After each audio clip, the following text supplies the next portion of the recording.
everyone. Recording in progress. Now you better watch what I say. Um, it's a pleasure to invite you here and online for a seminar by Cian Wilson. Cian got his formative years at the University of Oxford, got 2 masters, one in earth sciences and one in mathematical modeling and scientific computing. He went on to do a postdoc at Imperial, where he really honed in on, PhD first and then a postdoc at I thought I studied it so well. Focusing really on finite element modeling, particularly finite element modeling of difficult problems, shock waves, multi-materials, etc. He moved to Lamont Doherty for first a postdoc and then a research associate position, working primarily or mostly with Mark Spiegelman, really focusing in on fluid migration that's relevant for hydrological problems as well as arc volcanism and metallurgic-rich volcanism and like.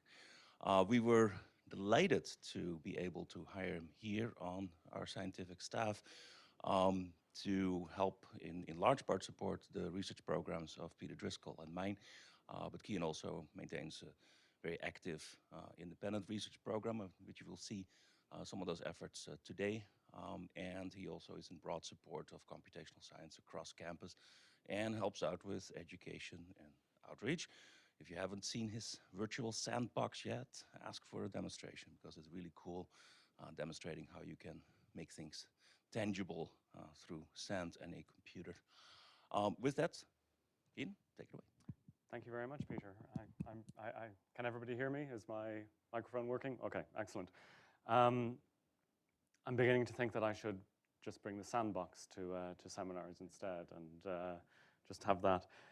But thank you for the introduction, Peter. It's appropriate that you're introducing because the first thing I'd like to do is just to figure out how to advance the slide. There we go. Is to acknowledge some people behind this project. So, and Peter is top of that list. This work really grew out of discussions with Peter and Nate about how we could develop better models of mantle convection, and specifically how we could develop better models that incorporated the compressibility and phase changes in mantle convection.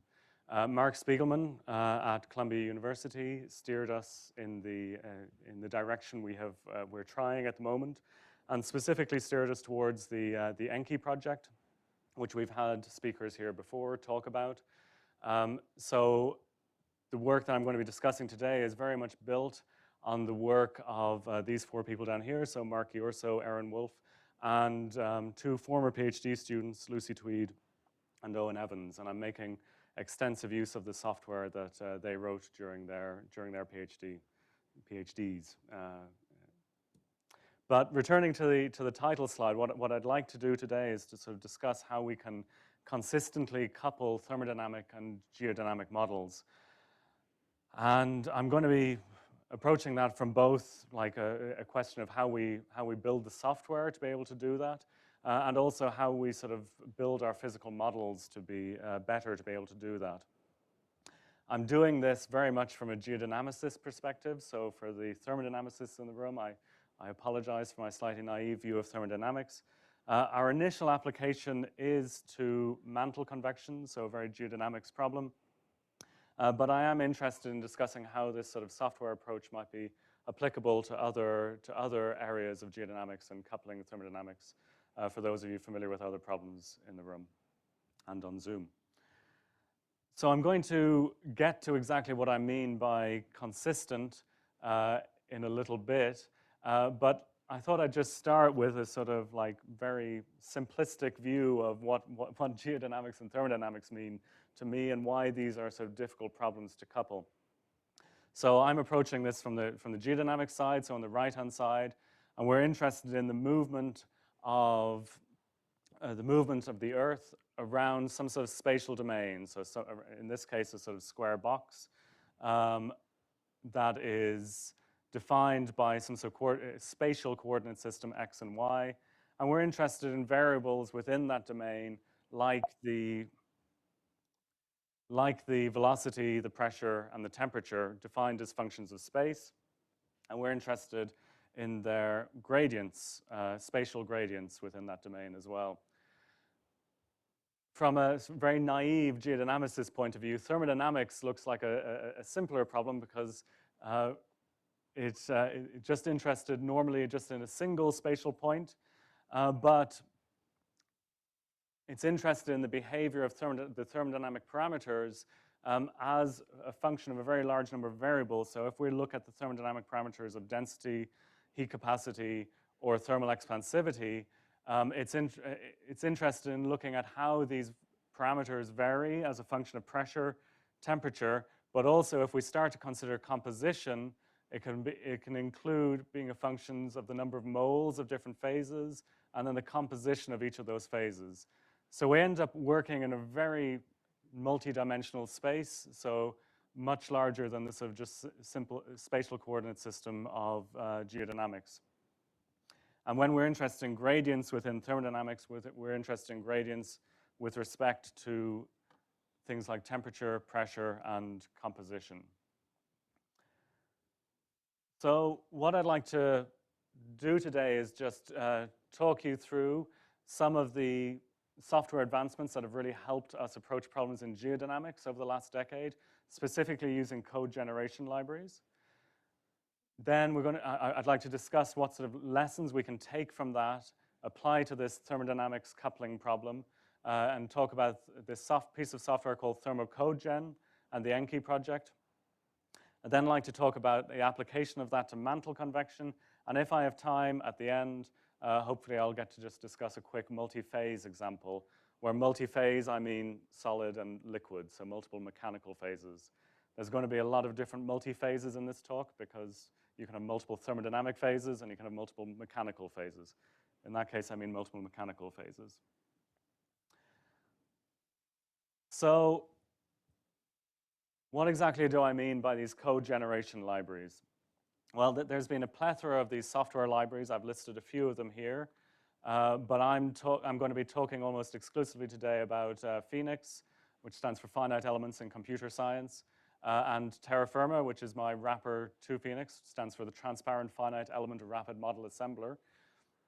But what all of these libraries have in common is that they attempt to provide you with an interface that allows you to describe the mathematical basis of your problem in a sort of human-readable way, a very high-level description of your problem.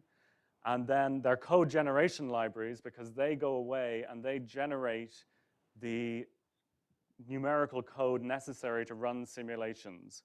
And this has really transformed geodynamics in the last decade and is still transforming geodynamics. And so we've gone from being able to sort of use these libraries to reproduce benchmarks. This is a 1989 benchmark that I reproduced. It was first reproduced in 2012, of thermal convection. So heated at the bottom, and you're looking at temperature, and you got a hot upwelling plume and a cold downwelling. And then, it's been increased. These libraries, this is just a reproduction of a 1989 benchmark, so not very interesting scientifically. But it's since been used more recently for projects like, this is an example, you're looking at the strain rate in a viscoplastically yielding crust. But this is still quite a simple domain, quite a simple problem. But much more recently, on the right here, we have a picture from Tim Jones, who used to be here, work he did with Nate Syme, who's still here and who'll be talking next week, and Peter, really doing much more realistic sort of geodynamic models of the mantle using this sort of code generation technique.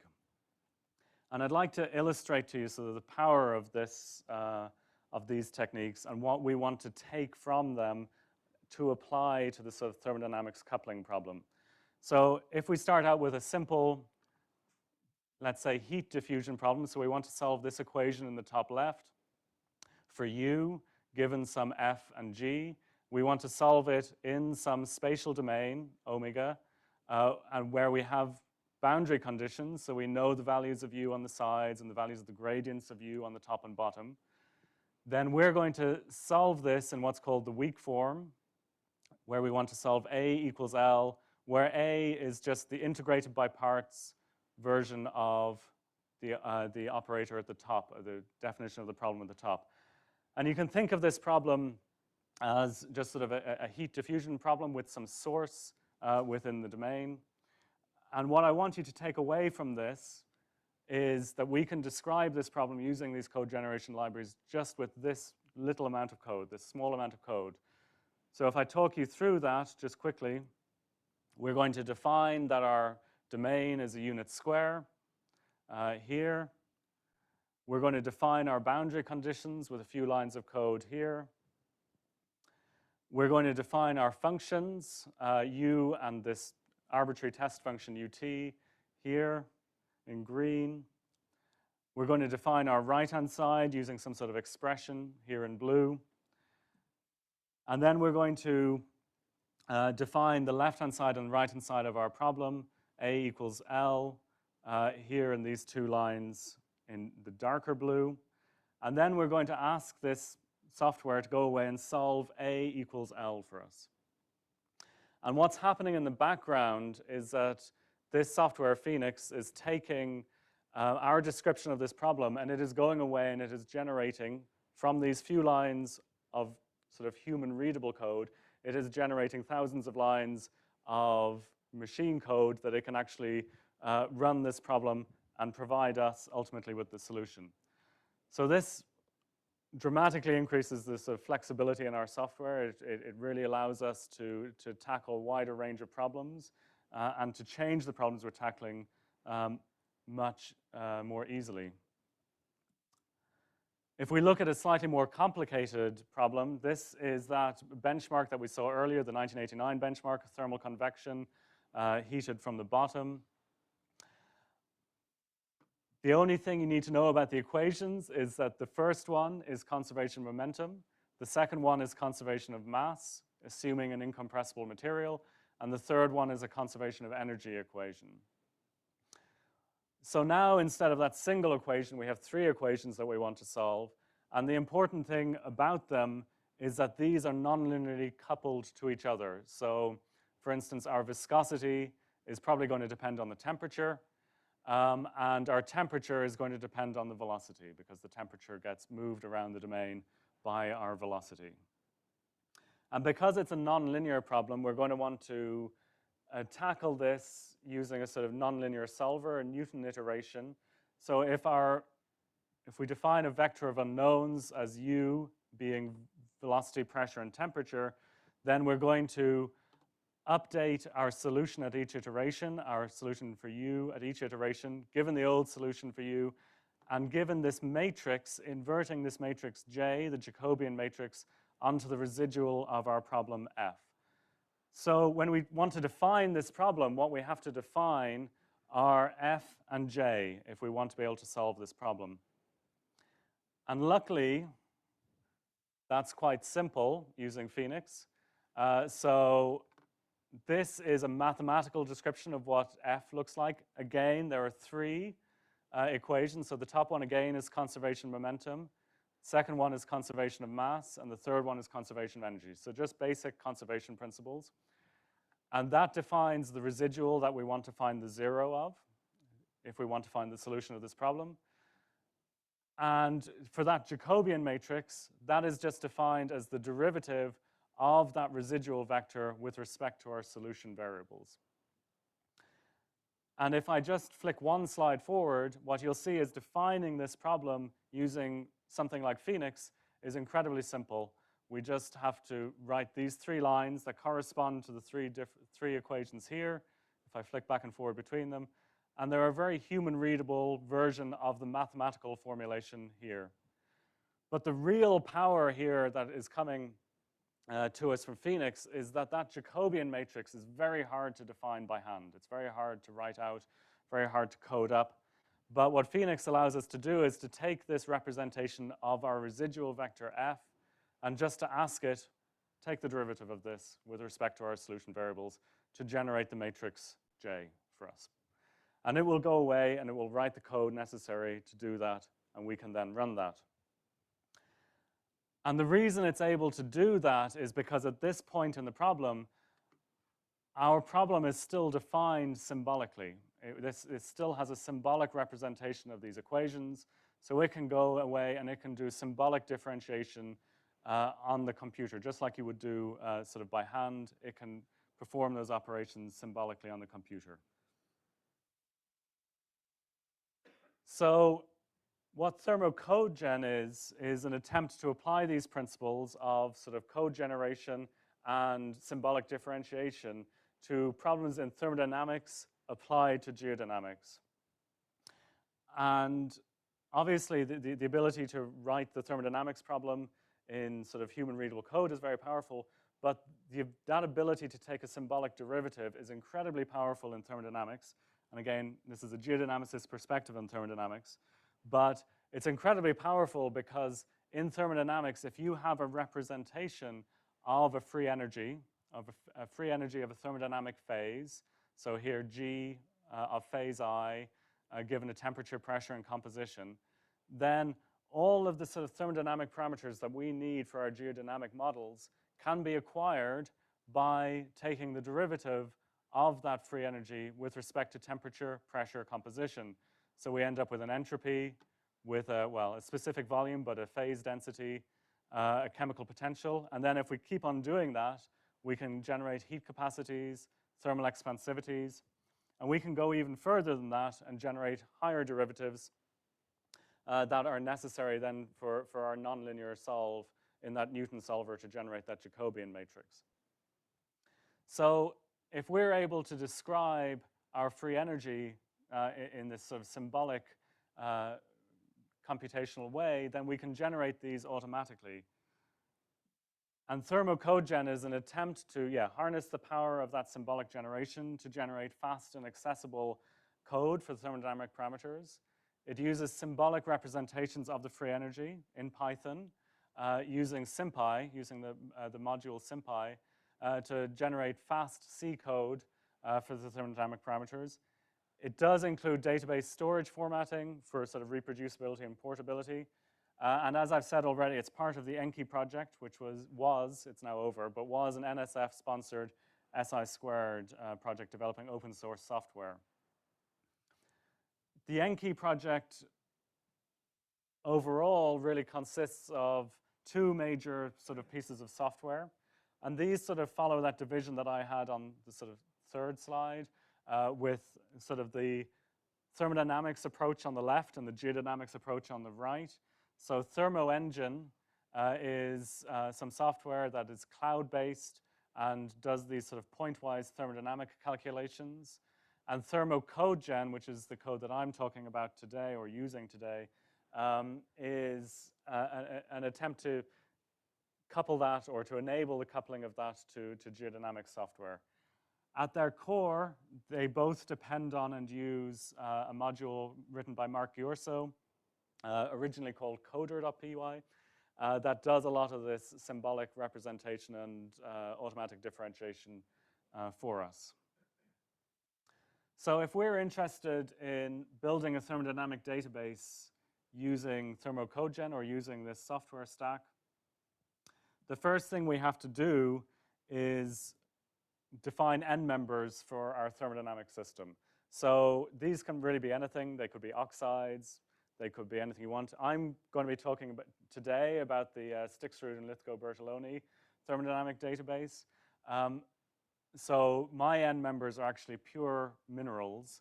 So for example, forsterite, fayalite, periclase, and wustite. And what we need to be able to do is to represent the free energies of these minerals just as functions of temperature and pressure, because these are pure minerals at this stage. And we can actually do that by just going to the published literature.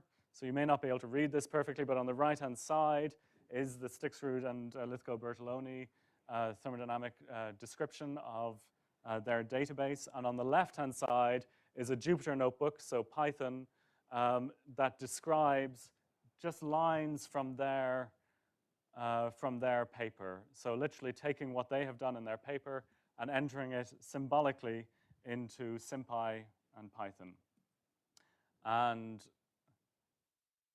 not very long, but ultimately we end up at the bottom of this page with a symbolic representation of a Stixrud Lithgow-Bertoloni end member mineral.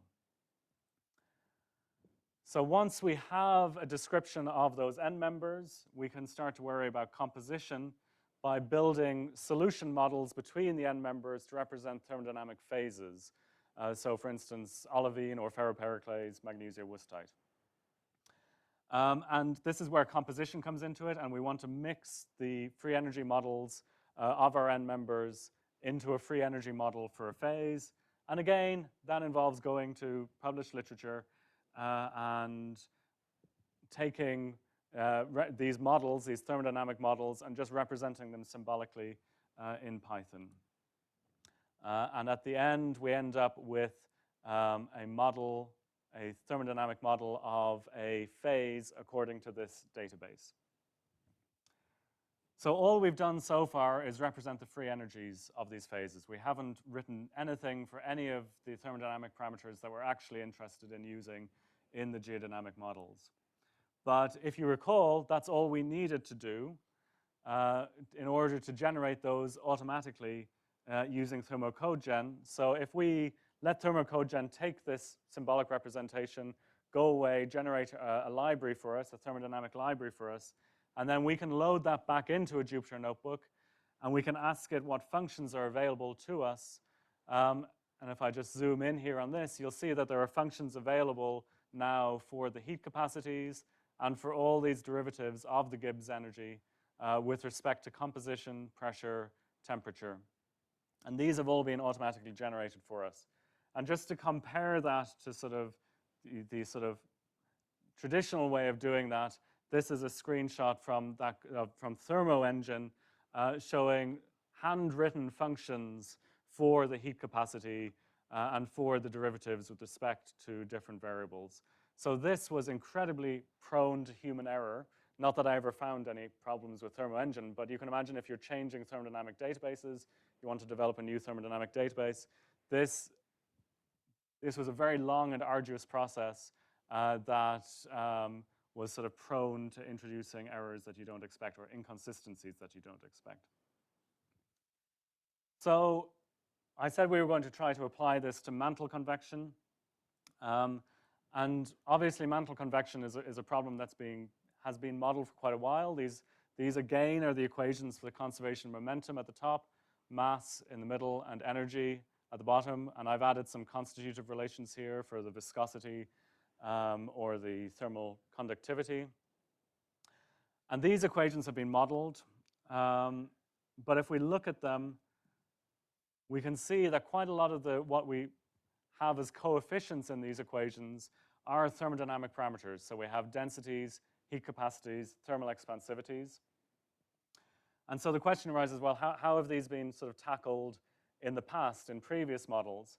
And the traditional approach has been to essentially to linearize the density around some reference state. So here's our density, and we're going to linearize it around a reference density state, given some pressure dependence and a compressibility, and some temperature dependence and a thermal expansivity. So we've taken one step away from thermodynamic consistency. So where thermodynamic consistency sort of has the relationship between all these thermodynamic parameters being defined by those derivatives that I was showing. And we can then sort of have a playground of playing with what parameterization we want to use for the different reference states. And we've already seen one version of this, where the reference state for density is taken as a constant, the compressibility is taken as 0, and the thermal expansivity is taken as a constant. And this is that incompressible thermal convection benchmark from 1989 that we keep on coming back to with the upgoing plume and the downwelling. More recently, you'll see an increasing amount of more complicated parameterizations. So the most common nowadays is probably this sort of depth-dependent compressibility, known as the Analystic liquid approximation. So here, the reference density is designed to be a function of depth, Z, or Z, sorry, here. And you then have some choices to be made about how you want to treat your thermal expansivity, which can be taken as a constant, and your compressibility, again, can be taken as a constant, or can be taken as, they can also be taken as functions of depth. So these this lower figure is a picture from Peter's notes, and if you just focus on the red line here, you can see what sort of difference that makes. So the red line on the left-hand side is the reference density with a constant thermal expansivity, and on the right-hand side, the red line is the reference density with a depth-dependent thermal expansivity. So these can make quite large changes in how you're representing the bulk of your mantle, how you're representing this reference state of your mantle. And you can generate thermal convection from these models, just like we were doing in the incompressible case. So this is an example from the King et al. Benchmark. And you have thermal convection again, heated from the bottom. You just have some extra parameters now controlling the depth-dependent compressibility behavior of your models. So one thing about these models is that they are not thermodynamically consistent. So the relationship between these different variables is not governed by these relationships. It's not governed by these derivatives, because the choices that are made in defining alpha, beta, and rho, they're physically motivated, but they're not necessarily, they do not necessarily obey these relationships. The other thing that has been pointed out about these models is that when you define your reference state, you're sort of defining, well, a reference state, so the properties of what you think most of the mantle is looking like. And as Gassmoeller et al. Pointed out, that's if this line here is your reference state for the temperature within the mantle, then you can imagine that a downgoing slab or an upwelling plume is not going to lie along that reference state. And if you have a model and you look at your error in your model here in these right-hand side figures, and as you increase your number of cells, you expect that error to decrease. What they're showing here is that if you are traveling along that reference state, so up and down this reference state, then this anelastic liquid approximation converges nicely as you would expect it to. But as soon as you're off that reference state, the anelastic liquid approximation stops converging to the correct solution. This is not me saying that the anelastic liquid approximation is no good. It is, every model is an approximation. So this is just what this approximation is doing. Every model is a model. But this is just something to bear in mind in some cases that might become relevant. So the question is then, how do we approach this consistently? How do we approach a sort of more consistent thermodynamically model of mantle convection? Well, some people have tried it. This is a model, a paper by Curbelo et al., 2019, where they looked at mantle convection in what they called a fully compressible model, which is a thermodynamically consistent model, and they compared it to this anelastic liquid approximation. And again, it's thermally driven convection, so you heat it at the bottom and rising plumes and cold downwellings. They were able to do this because they used an ideal gas equation of state for their mantle. And that allows them to do this because they can, by hand, derive all these thermodynamic relationships because they're using a simple equation of state. But what they found was that at certain points in parameter space, so they're varying the Rayleigh number here from left to right, and then in this sort of phase diagram on the right-hand side, they're varying the Rayleigh number up the left-hand axis. And the color here represents the difference in the heat flow measurements between the anelastic liquid and this fully compressible thermodynamically consistent model. And they found at the transition points between different behaviors, so when you transition from single mode convection, single cell convection to multi-cell convection, they found sort of 30% differences. This isn't entirely unexpected. You know, different models are going to have their bifurcation points, their transition points in their behavior at different places, depending on the assumption in that model.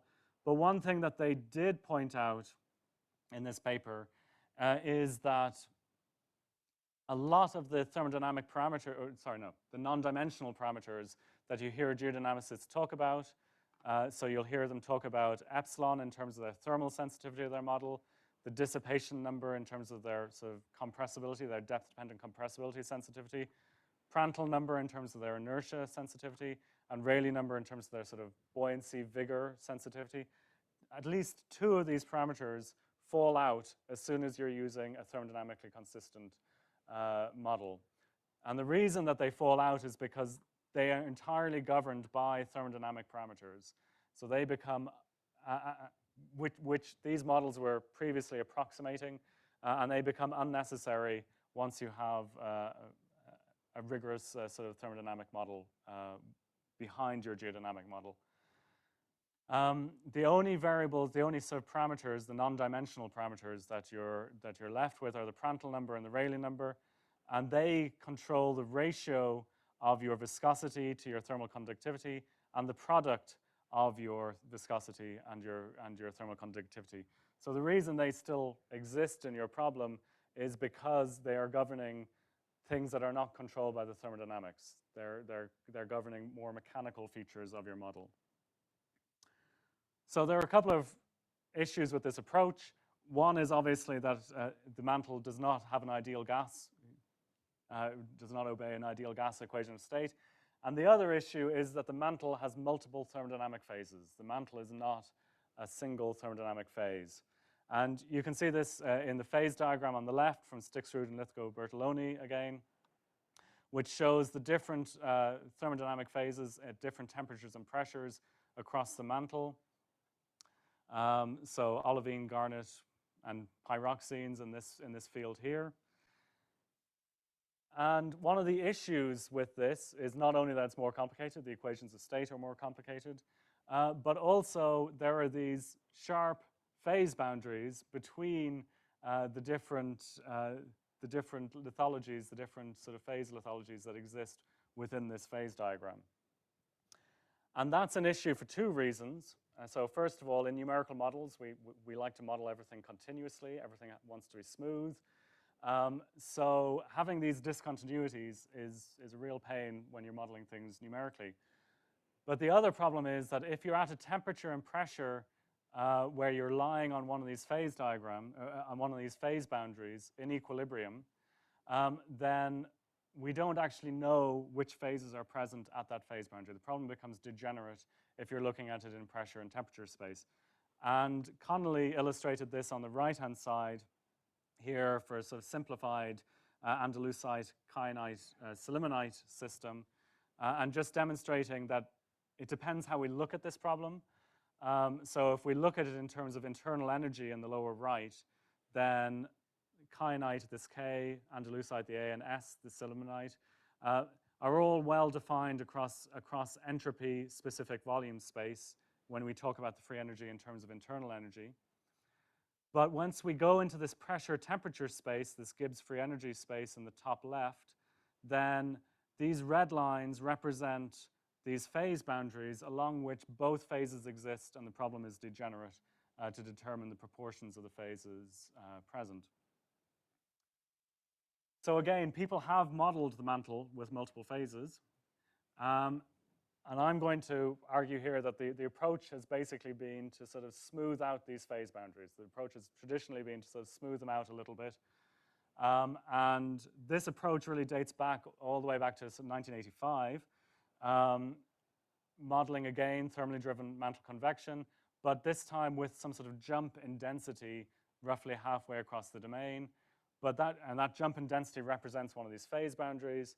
But what the authors did was essentially smear that out using a tanh function and a parameter that they were then able to control for the width of that smearing out, of that smoothing function.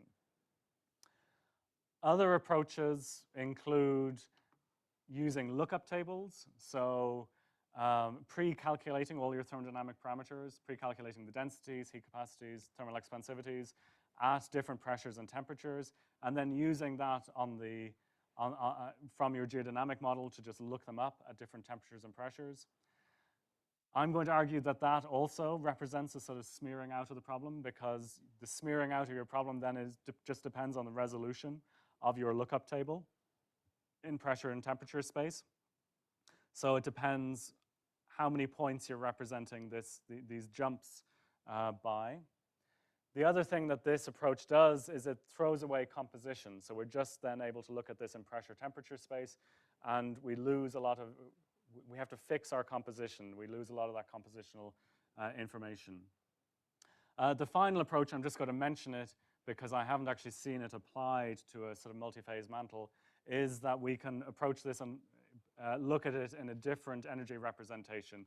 So instead of looking at it in pressure temperature space, you might be able to avoid the degeneracy if you were to look at this in internal energy space instead. And that's been suggested. There are people working on it, but I haven't seen it applied.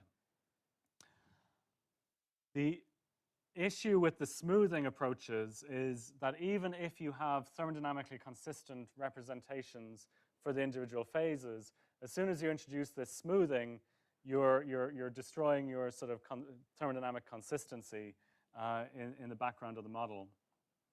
One advantage of us having this sort of symbolic representation of our free energies is that we can come up with sort of new approaches to dealing with this by, instead of smoothing out the density, as was done in that previous paper, we can instead smooth out things like the Gibbs free energy, and then have ThermoCodeGen go away and still generate thermodynamically consistent parameters for us, given that free energy model. So on the right-hand side here, we just have three completely arbitrary sort of made up, a blue line, a green line, and an orange line. And then the black line here represents a minimum smoother of those three different lines. And it depends on a smoothing parameter how close it fits into those lines. So we still have a smoothing parameter in this approach, but we're able to smooth our free energies rather than smoothing our thermodynamic parameters. And again, we can then ask our software to go away and generate the thermodynamic parameters. So this is an example, again, Stick-Rud-Lithgow-Bertoloni thermodynamic database, looking at a magnesium olivine, so a four-stride system, over temperature and pressures, and we can reproduce the phase diagram that's in Stick-Rud-Lithgow-Bertoloni, and we have four-stride, Wadsleyite, Ringwoodite, all magnesium end members of them, Stishovite, Periclase, and Perovskite and Periclase sort of region of our phase diagram.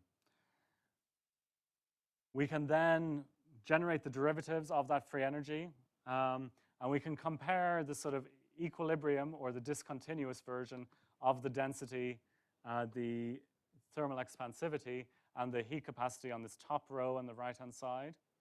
And we can compare that to the density, thermal expansivity, and heat capacity from our smooth model.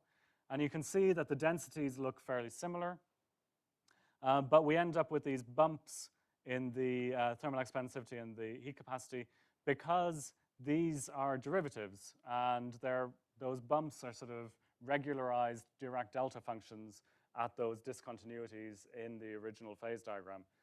But the important thing here is that you can see the difference between the two models in the bottom row, and you can see that when you're away from the phase boundary, there's no difference between them, and these differences are only arising because of our smoothing near the phase boundaries. And we can apply this to a geodynamic model, just a bit of a toy problem at the moment. And on the left-hand side, we can see one of these thermally driven convection with rising plumes on the left-hand side. And on the right-hand side, you can see the density field. And specifically within the density field, you can see the jumps that occur at these phase boundaries and how they move depending on whether there is a plume traveling through them at a particular time or not.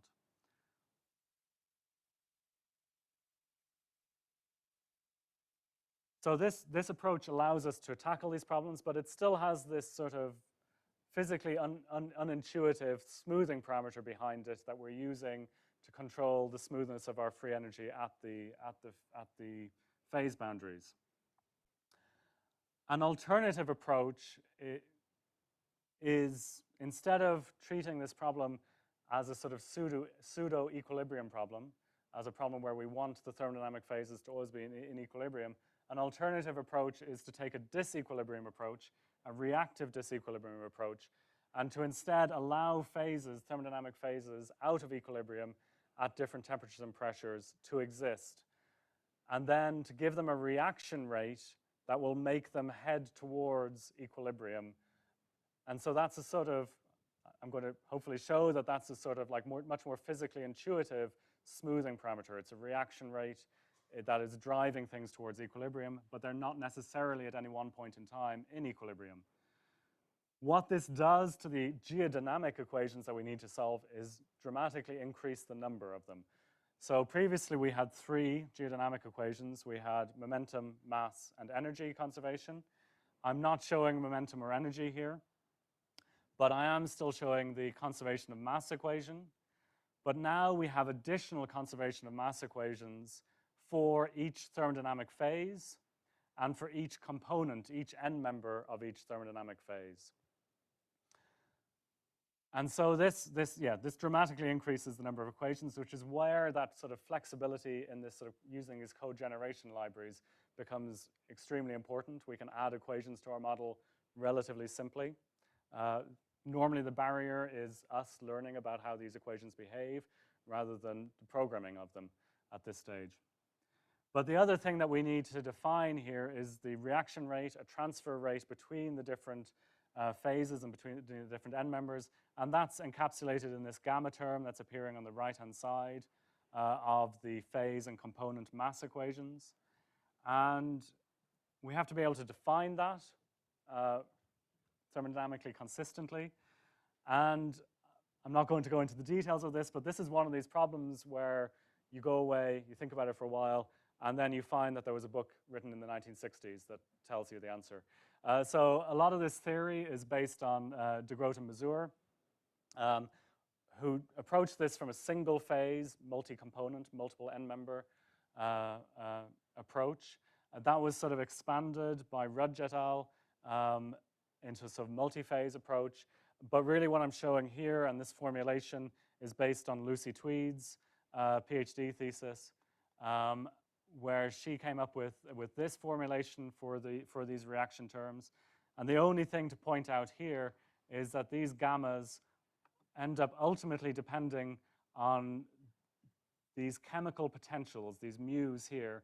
And those chemical potentials are themselves derivatives of the free energies. So again, we're ending up in this world where we need these thermodynamically consistent parameters. From a software perspective, from the perspective of ThermoCodeGen, we've already built up a sort of library, a database of end members, and then we've built them into phases. We now need to be able to describe the reactions between those phases and end members. So there's a sort of third level to our sort of model hierarchy here, where we need to be able to describe these reactions.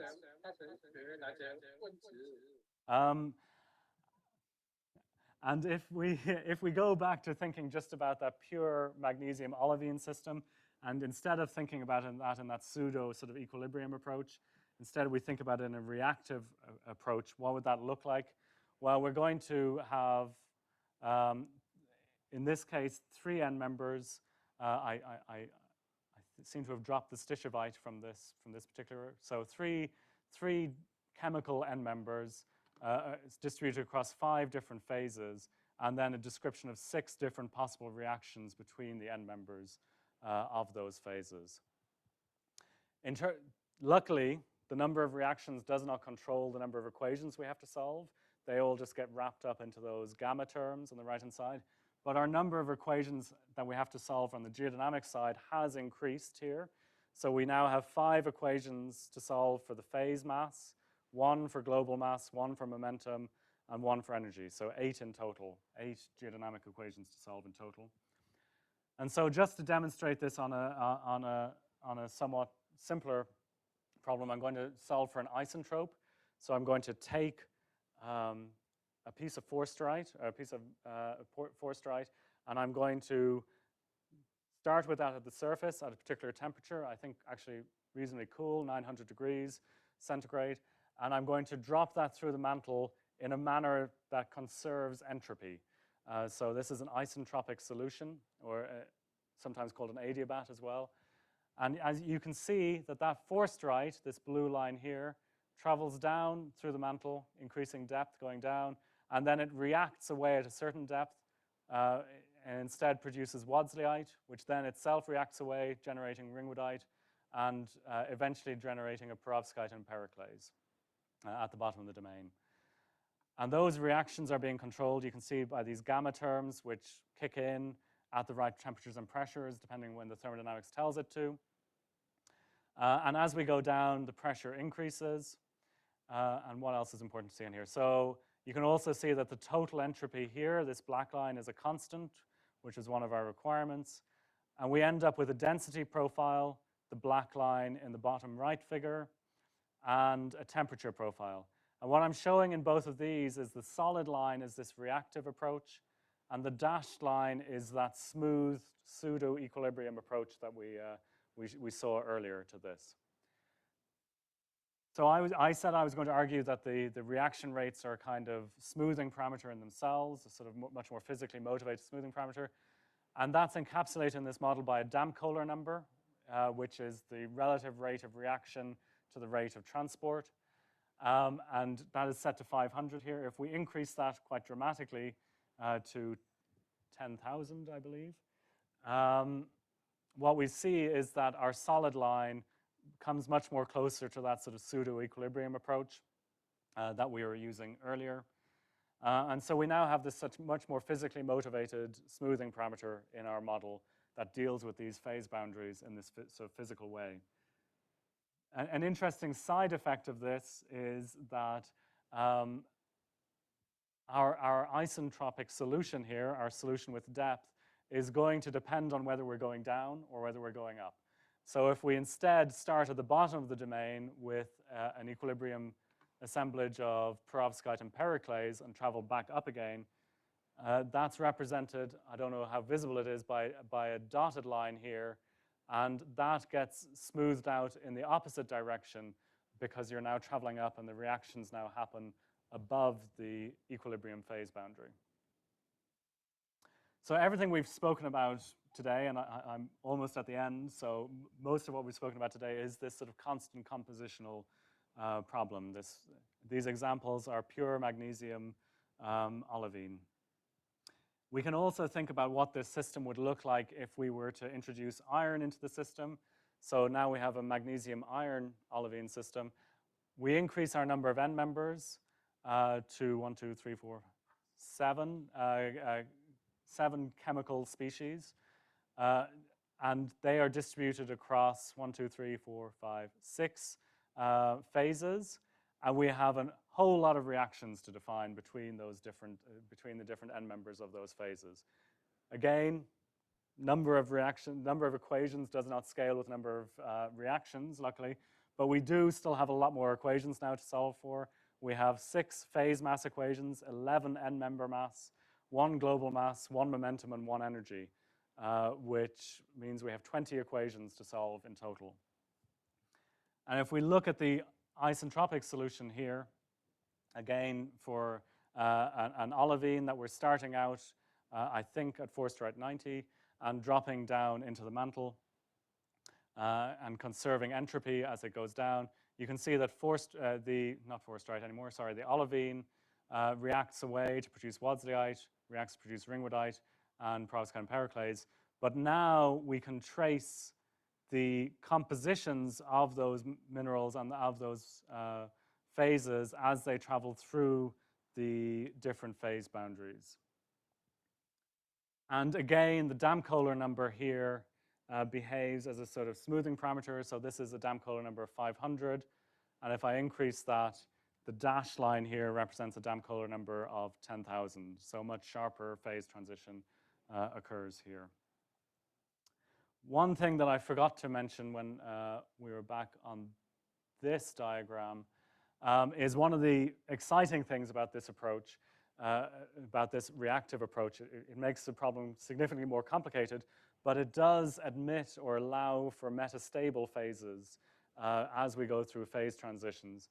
And this system isn't really thermodynamically complicated enough to see a lot of that yet, but you can see a little bit of it here with some metastable ringwoodite that occurs at the phase boundary between forsterite and wadsleyite. So this is not possible or achievable with a sort of pseudo-equilibrium approach.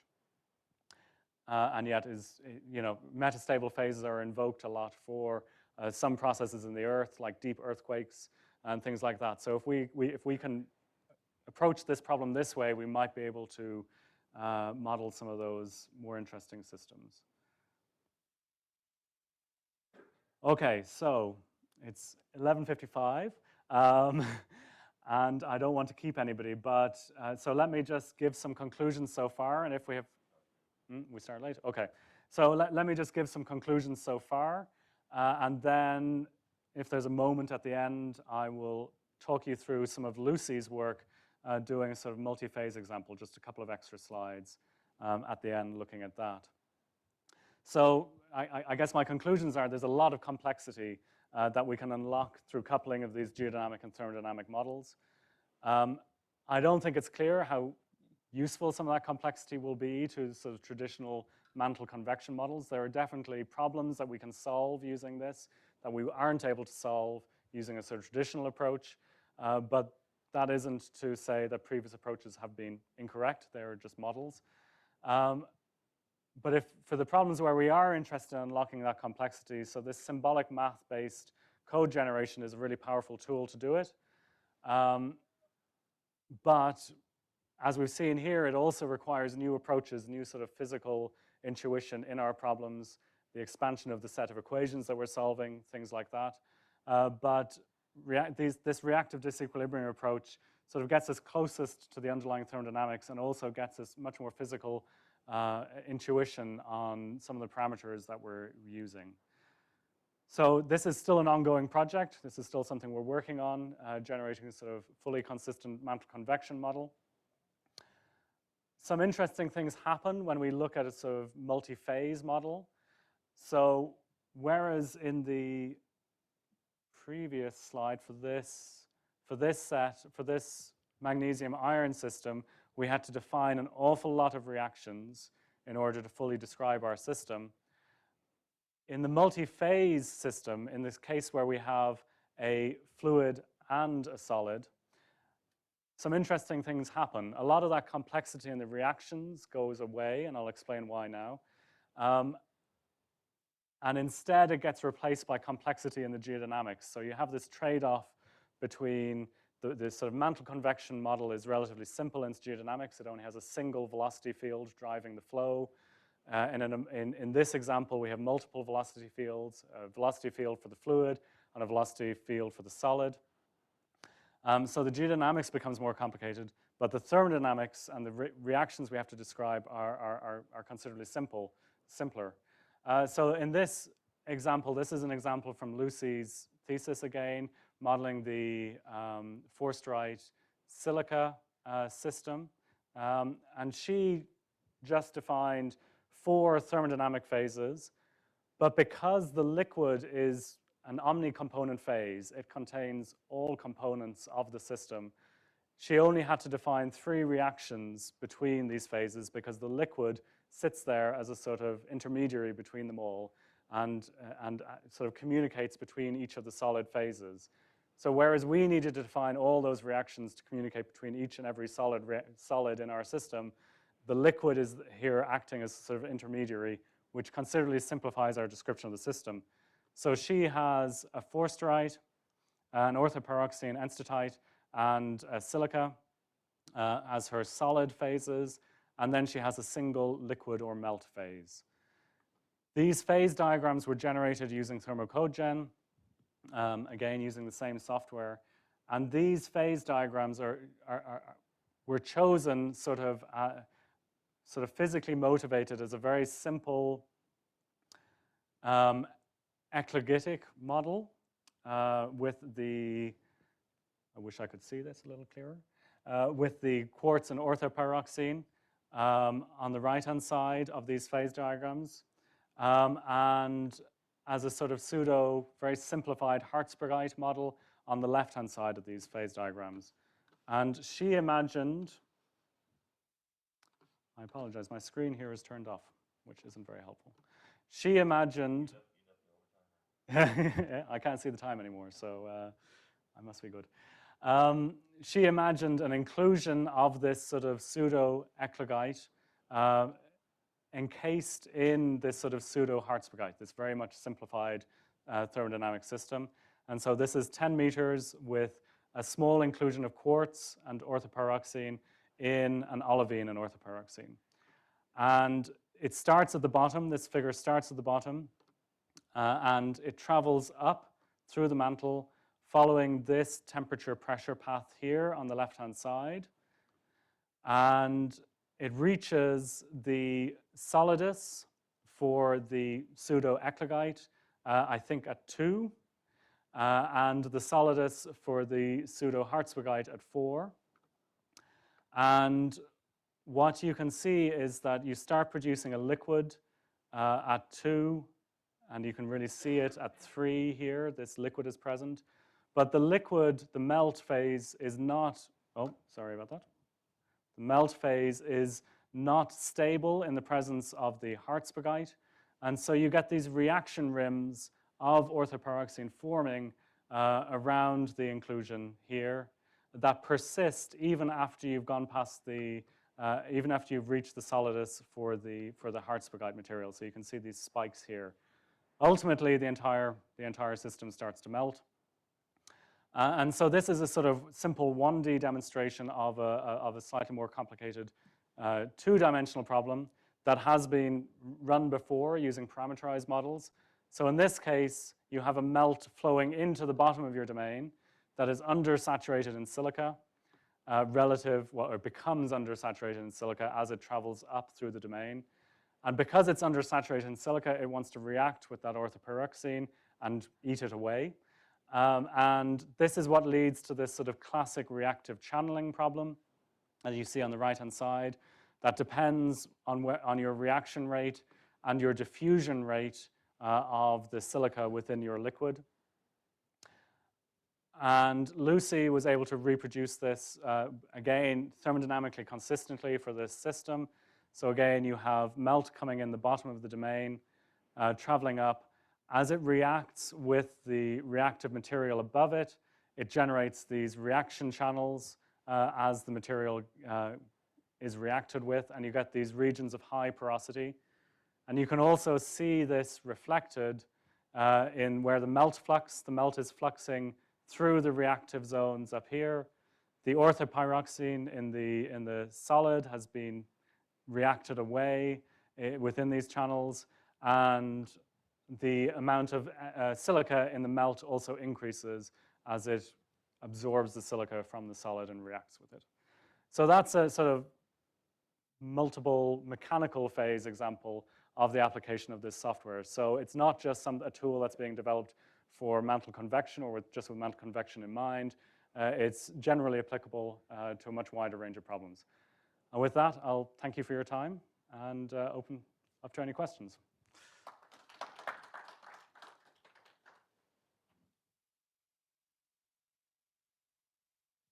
No questions? I know there was a lot here, but I'll leave the microphone on, so you don't need to press the button. Thank you for the talk. So I understood that you introduced the possibility of metastability by having a Damköhler number, so you assume a rate of reactions. Mm-hmm.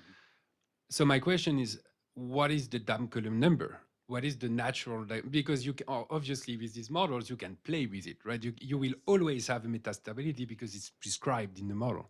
Yeah. So what is actually a realistic Damköhler number?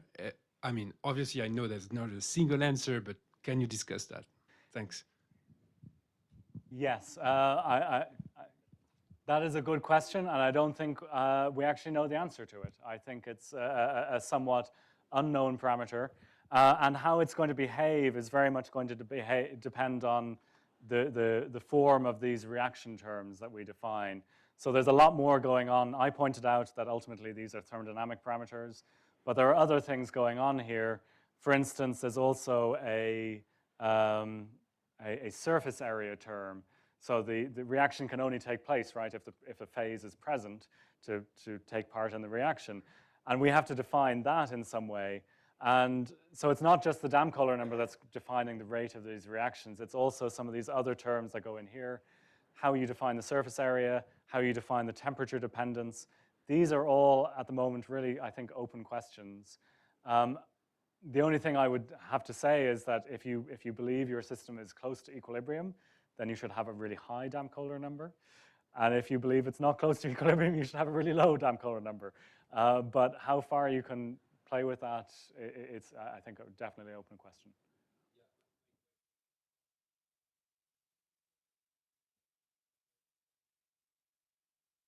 Hmm.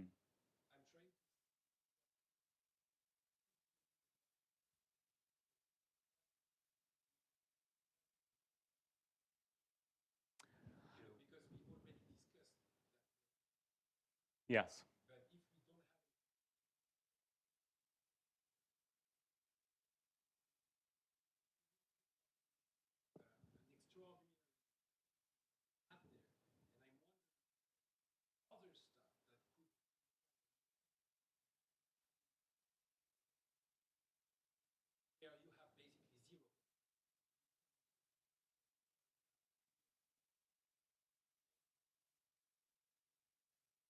Hmm.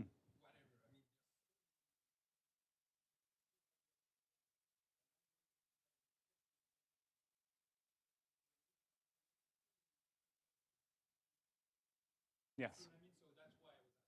Yeah. I apologize to the folks on Zoom that the microphone wasn't ready. So, Cian, can you condense this question, or is this something to be taken to lunch? I can try to condense it. So I think the question was, why add this level of complexity given that things like the Damn-Kohler number and the reaction rates are relatively unconstrained?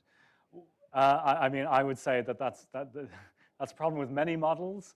It is a model that might explain some of these things. This is not a feature of the mantle. This is an often invoked feature of the mantle, right? People see these deep earthquakes and they sort of invoke sort of metastable minerals or metastable things. This is not something that we are able to model using a different approach that I'm aware of. And so if we want to be able to model that, we might be able to tell something about whether these phases are, whether these metastable phases are realistic in these scenarios. And we can do that by building up the complexity in our model. So I would argue in favor of the complexity, but yes, it is only one possible explanation for some of these features. But for instance, like you could say that to get this down, to get these metastable phases that are invoked for these features that we see in the Earth, to get them, we need to use a completely non-physical Damn-Kohler number. So that would be an argument against them being the cause of the feature that we're trying to explain. Some questions on Zoom.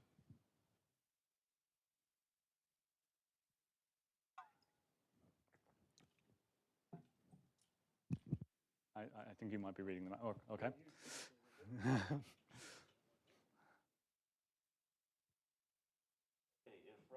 You describe potential for great expense in the simultaneous solution of many equations. Are there any avenues or new developments in discretization methods that could help?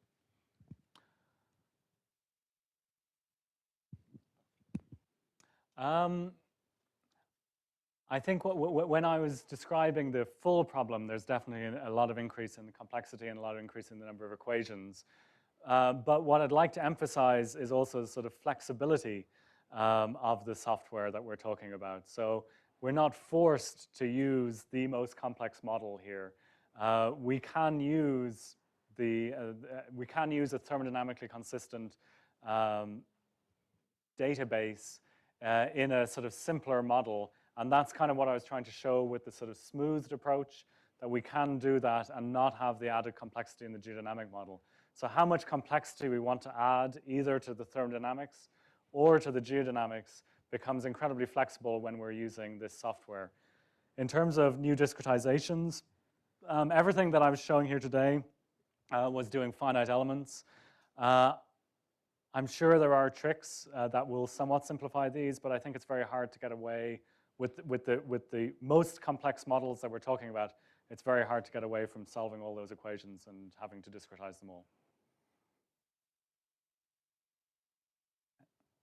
Conal, would you like to unmute and ask your question? Okay. So I think I'm getting an echo. I can hear you, Conal. Okay, well, I'll try and talk through the echo.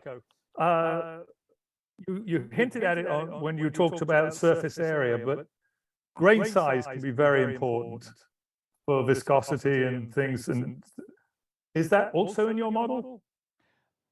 It is not in any of the models that I it is not in any of the models that I presented, but it is certainly something that this approach would allow you to incorporate. It's not something we've considered so far, but you could consider, for instance, as phases come in and out, that they have some sort of grain growth or grain reduction term that depends on these reactions as well. And that is definitely something that we could include in the models. And when I say this surface area term, that is sort of implicitly also a sort of grain size assumption sort of going into that surface area model. But presumably grain size also depends on strain rates and things like that. Yes, yes. And there are other parameterizations of those sorts of processes that could be included here. You still got your hands up. Would you like to unmute? Yes. It's great to have this integration.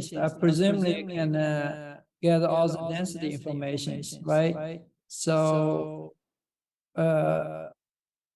for like a liquid, and how are you dealing with the densities? Is those all realistic density measurement integrated in the database? Did you say for the liquid? Yeah. Well, like the example you have, presumably the solid phase is pretty well defined. I mean, how accurate your densities or any of your thermodynamic parameters are is going to depend on the accuracy of your thermodynamic database.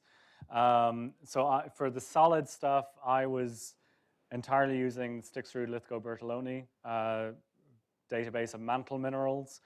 I think Lucy was using Berman and then an asymmetric solution for her liquid phase. It's at, I don't know if you can still see the slides, but it's at the bottom here. She was using the Berman database for her solids and then an XMelts phase from Mark Yorso for the melt end members, and then combined using an asymmetric solution into the liquid. Okay, so those melt is at a relatively low pressure. So I guess this sample is also only 10 kilobars. So the question is if you're using mental dynamics and how you integrate those data.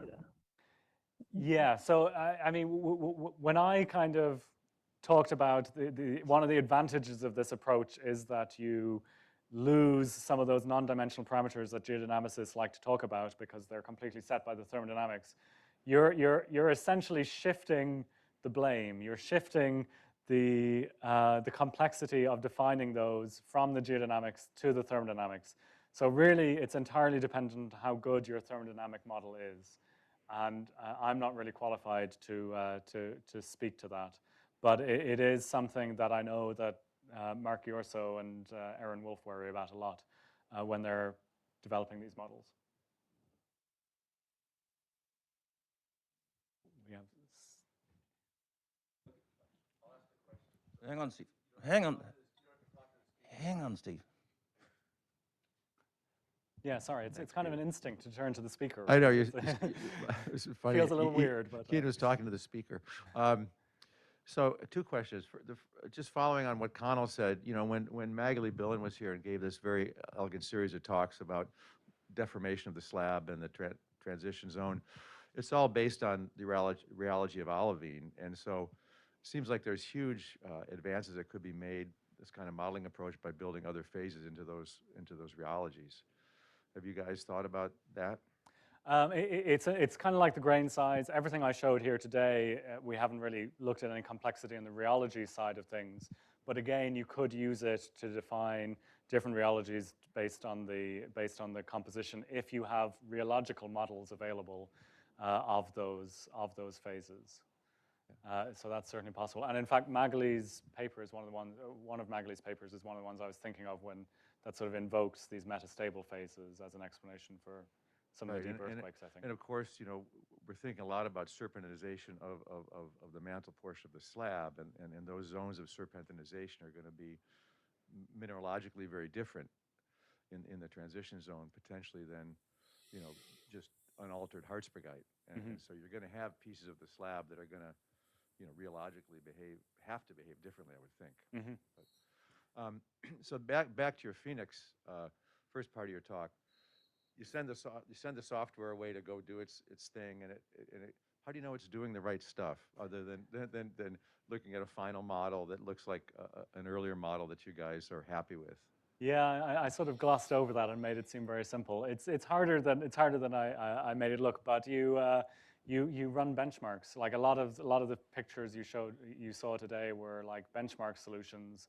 You compare to benchmarks. You compare to known solutions. You check that it's doing the right thing. You check that it's converging as you increase your resolution.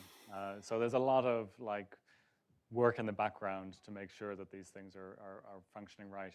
I'm glad to hear you don't let it just do its own thing. I definitely do not. That is that would be very against the ethos that we approach these things with. Do another question on Zoom. Ron, are you on or? Yeah. So, boy, this echo is unnerving. So that was really great and really exciting. I think I need to take my earplugs out. So my question is, you spent a long time talking about the effects of sharp phase transitions, but when you put in iron, for example, those are going to get generally smeared out. But there's still going to be a reaction time, like you spoke about. So I just wondered if you had a comment on that. About the fact that they get smeared out. Yeah. I mean, generally, like for example, in the pure magnesium system, you're going to have a phase boundary that's sharp. But instead, you'll have a multi-phase field with solid solutions when you allow for solid solutions. Yeah. So as soon as you allow for those solid solutions, as you're alluding to, you end up with these compositional phase loops, right? And that's really where if you are interested in the composition as you go through these phase boundaries, that's where being able to track that composition becomes extremely important. Right. The same thing with melting. I mean, so as soon as you have a melt in there, then the melting line is not a sharp line when you have a multi-component system. So you're able to then are you able to track melting during these simulations? Yes. Yeah. So that final example that I showed of Lucy's, Right. That animation that I'm showing again now, that is tracking the it says porosity, but that's essentially melt fraction in these models, and so that is tracking the melt. And do you have the melt composition in the model as well? Yes, here it's a relatively simple system and it's really governed by the silica composition. But yes, melt composition, you can see that in the figure on the right, the melt silica composition on the right-hand figure. And sorry, one last follow-up. So do you have cases where the melt is denser than the surrounding? I am not aware. Like I said, these multiple mechanical phase models are Lucy Tweed's work. I'm not aware of anything being run with a denser, but there's certainly nothing that would stop it from being done. Anyway, I find it really exciting. So thanks for the talk. Oh, my pleasure. Thank you.